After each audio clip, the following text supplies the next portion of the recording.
former une même famille dans la paix et d'être toujours unis dans l'esprit fraternel. Par Jésus-Christ, ton Fils, le Seigneur, qui vit et règne avec toi dans l'unité du Saint-Esprit, Dieu, pour les siècles des siècles.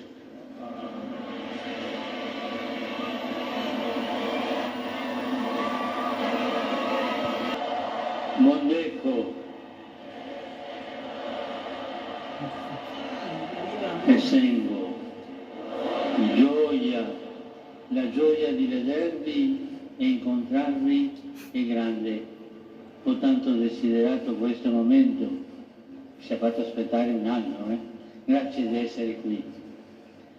Il Vangelo ci ha appena detto che anche la gioia dei discepoli era grande la sera della Pasqua e che questa gioia scaturì al vedere il Signore. In quel clima di gioia e di stupore il risorto parlano i soli. E che cosa dice loro? Voilà, Anzitutto vous allez interpréter en italien? Oui. Oui, je vais proposer la traduction en français. Jusque-là, le pape nous a salués. Non è più un saluto, è una consegna. Il est heureux. Perché la pace è quella pace annunciata dagli angeli, dalla notte bellenne, quella pace che Gesù ha promesso di lasciare ai suoi, ora per la prima volta viene consegnata solennemente ai discepoli. La pace di Gesù che viene consegnata anche a noi in ogni messa è una pace pasquale. Arriva con la resurrezione, perché prima il Signore doveva sconfiggere i nostri nemici, il peccato e la morte, e doveva riconciliare il mondo al Padre. Doveva provare la nostra solitudine e il nostro abbandono, i nostri inferi, abbracciare e colmare le distanze che ci separavano dalla vita e dalla speranza. Ora azerate le distanze tra cielo e terra, tra Dio e l'uomo, la pace di Gesù viene data ai discepoli. Essengo, joie, ma joie de vous voir et de vous rencontrer est grande. J'ai beaucoup désiré ce moment. Merci d'être là. L'Évangile vient juste de nous dire que la joie des disciples aussi était grande le soir de Pâques et que cette joie avait jailli en voyant le Seigneur. Dans cette atmosphère de joie et de stupeur, le ressuscité s'adresse aux siens. Et qu'est-ce qu'il leur dit? D'abord, 3 mots. La paix soit avec vous. C'est une salutation, mais c'est plus qu'une salutation. C'est un don. Parce que la paix s'était annoncée par les anges la nuit de Bethléem. Cette paix que Jésus a promise aux siens, elle est maintenant, pour la première fois, solennellement donnée aux disciples.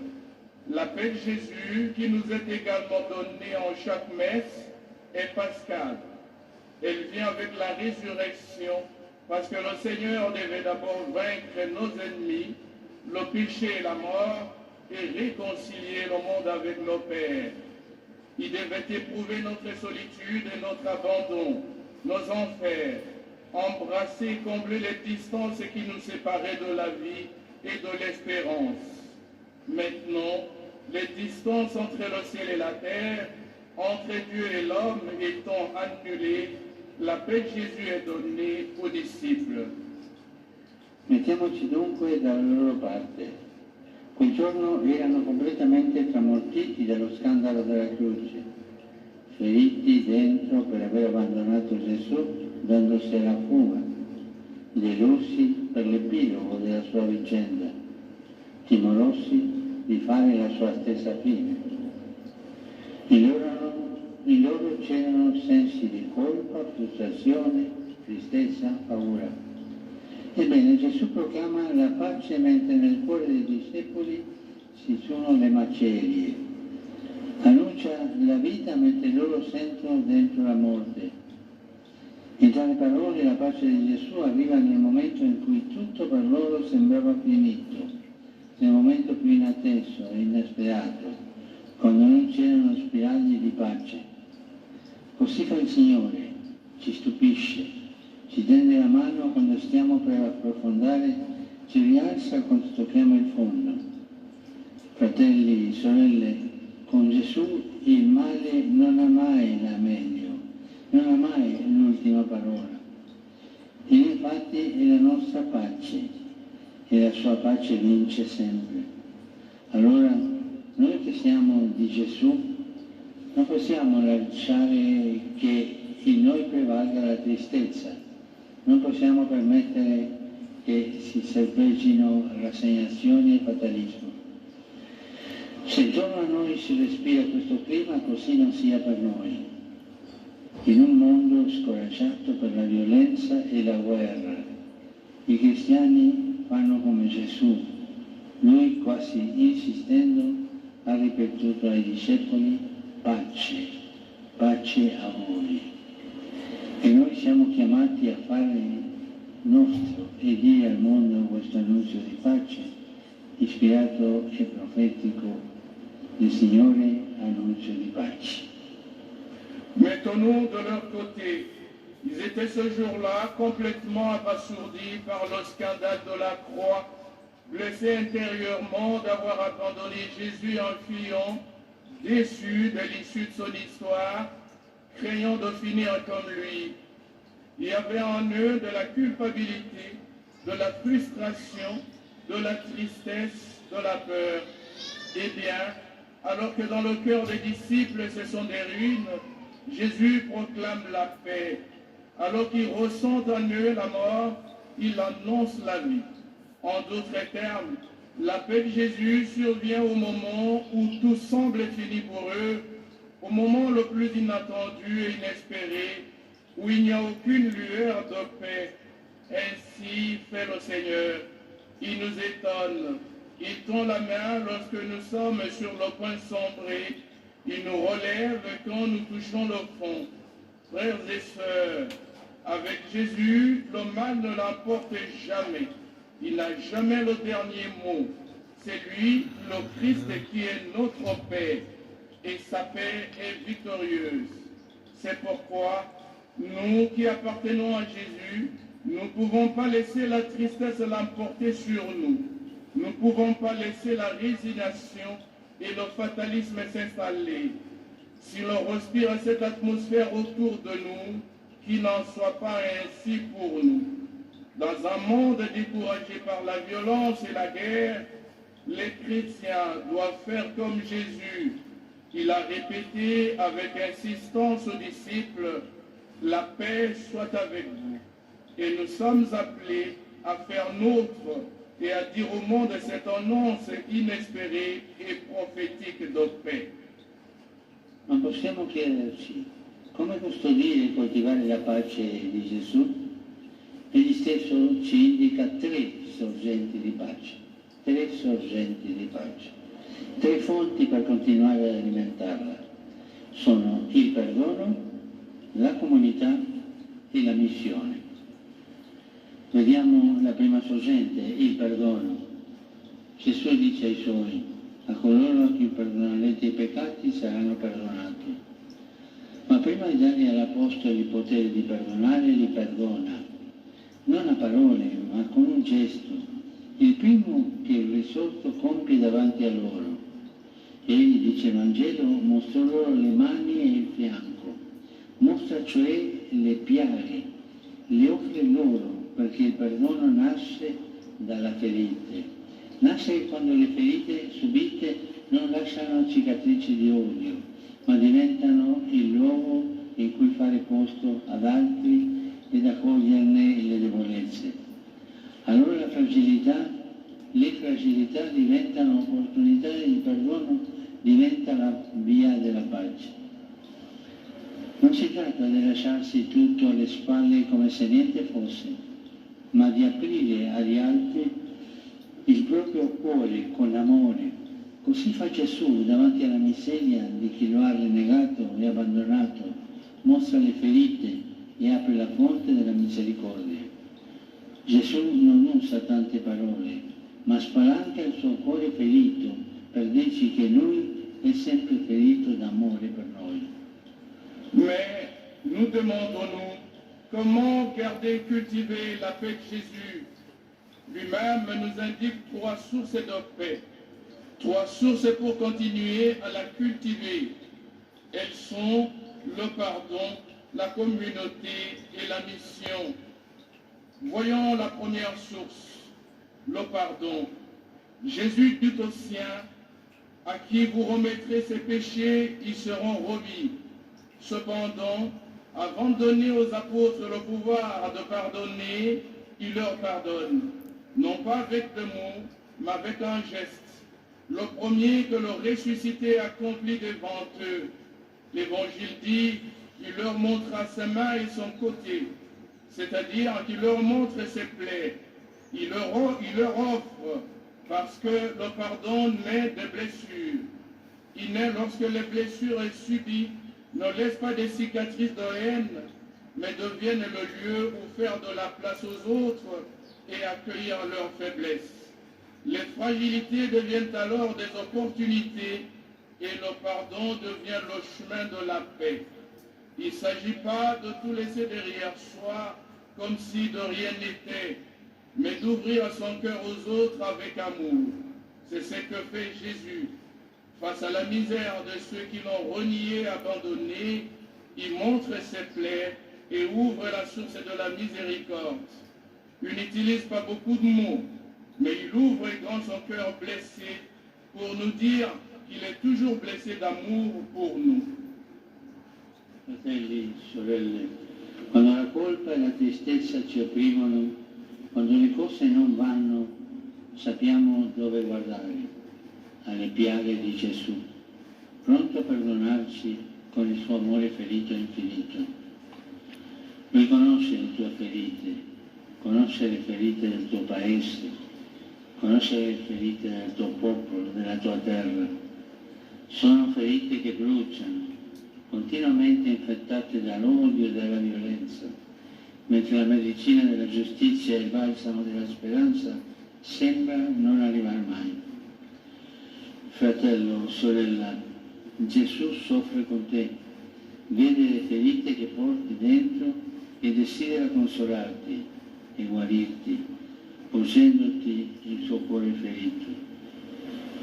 Al tuo cuore Dio ripete le parole che ha detto oggi per mezzo del profeta Isaia.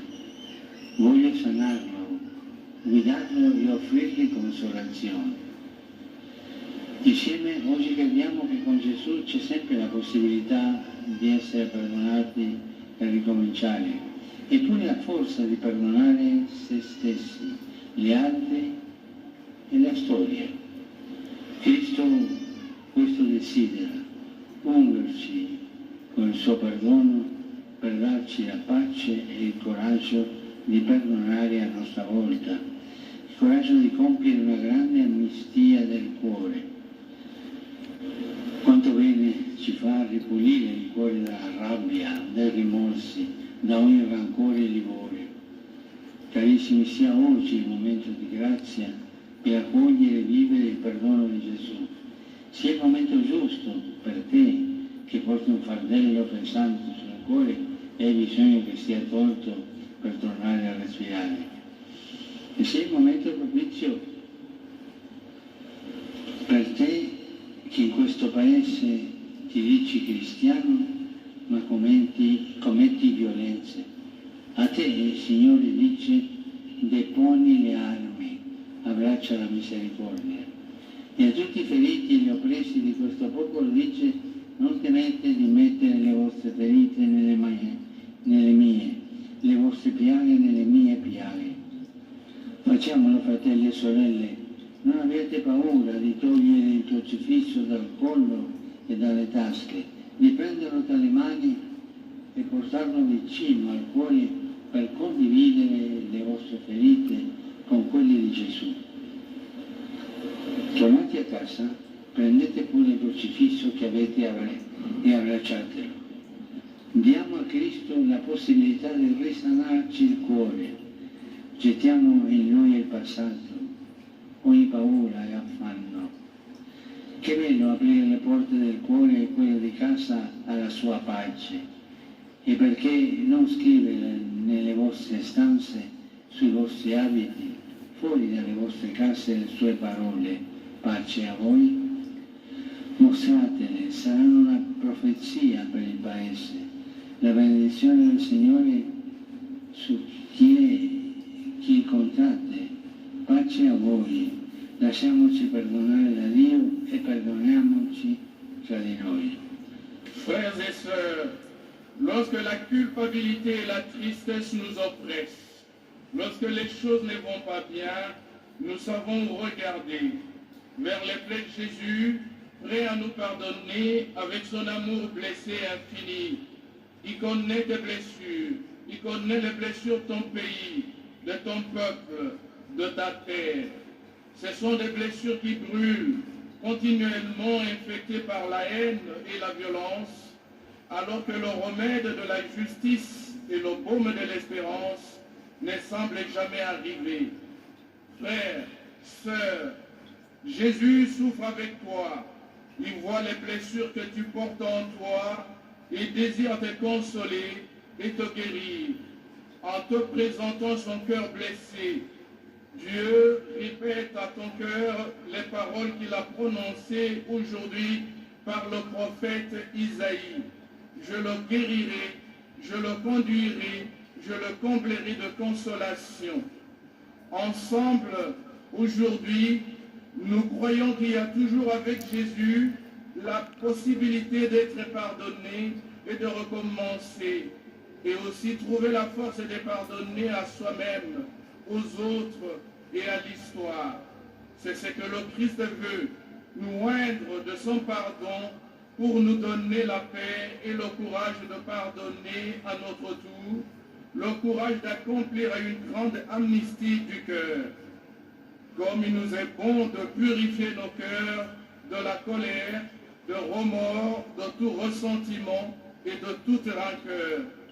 Bien-aimés, que ce jour soit un temps de grâce pour accueillir et vivre le pardon de Jésus, qui soit l'occasion pour toi qui porte un lourd fardeau dans ton cœur, dont tu as besoin de te débarrasser, de recommencer à respirer, et qui soit un moment propice pour toi, qui t'affirme chrétien dans ce pays et qui commet des violences. À toi, le Seigneur dit, dépose tes armes, embrasse la miséricorde. Et à tous les blessés et opprimés de ce peuple, il dit, n'ayez pas peur de mettre vos blessures dans les miennes, vos plaies dans mes plaies. Faisons-le, frères et sœurs. N'ayez pas peur de sortir le crucifix de votre école et de vos poches, de le prendre dans les mains et de le porter sur le cœur pour partager vos blessures avec celles de Jésus. De retour à la maison, prenez le crucifix que vous avez et embrassez-le. Donnons au Christ la possibilité de guérir nos cœurs. Jetons en lui le passé, toutes les peurs, toutes les angoisses. Comme c'est beau d'ouvrir les portes du cœur et celles de la maison à sa paix. Et pourquoi ne pas écrire dans vos chambres, sur vos vêtements, à l'extérieur de vos maisons, cette parole, paix à vous. Exhibez-la. Elle sera une prophétie pour le pays, une bénédiction du Seigneur sur ceux que vous rencontrerez. Paix à vous. Laissons-nous pardonner par Dieu e pardonnu les uns aux autres. Guardiamo ora alla seconda sorgente della pace, la comunità. Gesù risorto non si rivolge ai singoli discepoli, ma li incontra insieme. Parla loro al plurale e alla prima comunità consegna la sua pace. Non c'è cristianesimo senza comunità, come non c'è pace senza fraternità. Ma come comunità verso dove camminare e dove andare per trovare la pace? Guardiamo ancora i discepoli. Prima di Pasqua andavano dietro a Gesù, ma ragionavano ancora in modo troppo umano. Speravano un Messia conquistatore che avrebbe cacciato i nemici, compiuto prodigi e miracoli, aumentato il loro prestigio, il loro successo. Ma questi desideri mondani li hanno lasciati a mani vuote, anzi hanno tolto pace alla comunità generando discussioni e opposizioni. Anche per noi c'è questo rischio, stare insieme ma andare avanti da soli, ricercando nella società, ma anche nella Chiesa, il potere, la carriera, le ambizioni. Così però si segue il proprio io anziché il vero Dio e si finisce come quei discepoli chiusi in casa, vuoti di speranza e pieni di paura e di illusione. Ma ecco che a Pasqua ritrovano la via della pace, grazie a Gesù, che soffia su di loro e dice: ricevete lo Spirito Santo. Grazie allo Spirito Santo non guarderanno più a ciò che li divide, ma a ciò che li unisce. Andranno nel mondo non più per se stessi, ma per gli altri, non per avere visibilità, ma per dare speranza, non a guadagnare consensi, ma a spendere la vita con gioia per il Signore e per gli altri. Voyons maintenant la deuxième source de paix, la communauté. Jésus ressuscité ne s'adresse pas à des disciples individuellement, mais il les rencontre ensemble. Il leur parle au pluriel et il donne sa paix à la première communauté. Il n'y a pas de christianisme sans communauté, tout comme il n'y a pas de paix sans fraternité. Mais en tant que communauté, où marcher, où aller pour trouver la paix? Regardons à nouveau les disciples. Avant Pâques, ils suivaient Jésus, mais ils raisonnaient encore de manière trop humaine. Ils espéraient un Messie conquérant qui aurait chassé les ennemis, qui aurait accompli des prodiges et des miracles, qui aurait augmenté leur prestige et leur succès. Mais ces désirs mondains les ont laissés les mains vides. Ils ont retiré à la communauté la paix en générant des discussions et des oppositions. Pour nous aussi, il y a ce risque. Être ensemble, mais avancer seul en cherchant dans la société, mais aussi dans l'Église, le pouvoir, la carrière, les ambitions. Or, de cette manière, l'on suit son propre moi au lieu du vrai Dieu, et l'on finit comme des disciples, enfermés chez soi, vides d'espérance et remplis de peur et de désillusions. Mais voici qu'à Pâques, ils retrouvent le chemin de la paix grâce à Jésus qui souffle sur eux et dit: recevez l'Esprit Saint. Grâce à l'Esprit Saint, ils ne considéreront plus ce qui les divise, mais ce qui les unit. Ils iront dans le monde non plus pour eux-mêmes, mais pour les autres, non pas pour avoir de la visibilité, mais pour donner de l'espérance. Non pas pour gagner l'approbation, mais pour dépenser leur vie avec joie pour le Seigneur et pour les autres. Fratelli, sorelle, il nostro pericolo è seguire lo spirito del mondo anziché quello di Cristo. E qual è la via per non cadere nei trabocchetti del potere e del denaro, per non cedere alle divisioni, alle lusinghe del carrierismo che corrodono la comunità, alle false illusioni del piacere e della stregoneria che rinchiudono in se stessi? Ce lo suggerisce il Signore ancora attraverso il profeta Isaia dicendo: sono con gli oppressi e gli umiliati, per ravvivare lo spirito degli ultimi e rianimare il cuore degli oppressi. La via è condividere con i poveri, ecco l'antidoto migliore contro la tentazione di dividerci e mondanizzarci. Avere il coraggio di guardare i poveri e ascoltarli, perché sono membri della nostra comunità e non estranei da cancellare dalla vista della coscienza. Aprire il cuore agli altri, invece di chiuderlo sui propri problemi e sulle proprie vanità. Ripartiamo dai poveri e scopriremo che tutti condividiamo la povertà interiore, che tutti abbiamo bisogno dello Spirito di Dio per liberarci dallo spirito del mondo, che l'umiltà è la grandezza del cristiano e la fraternità la sua vera ricchezza.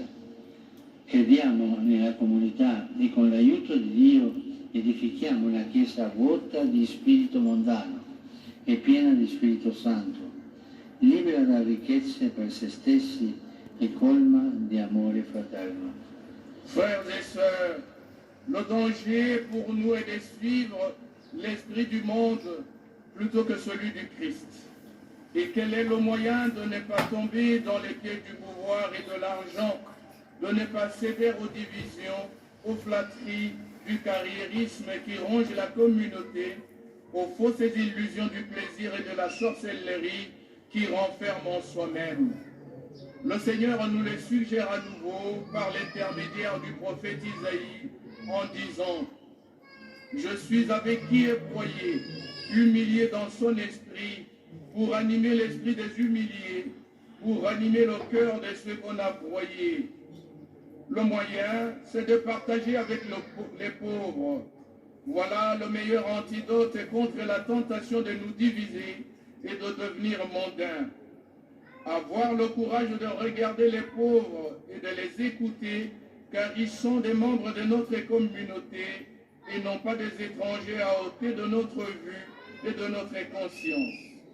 Ouvrir notre cœur aux autres au lieu de le fermer sur nos problèmes ou sur nos vanités.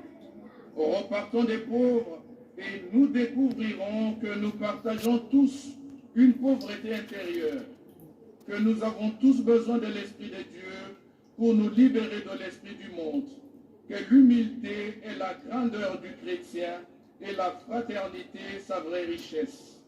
Croyons en la communauté et, avec l'aide de Dieu, édifions une église vide d'esprit mondain, mais remplie d'Esprit Saint, libre de toute richesse pour soi-même et pleine d'amour fraternel. Arriviamo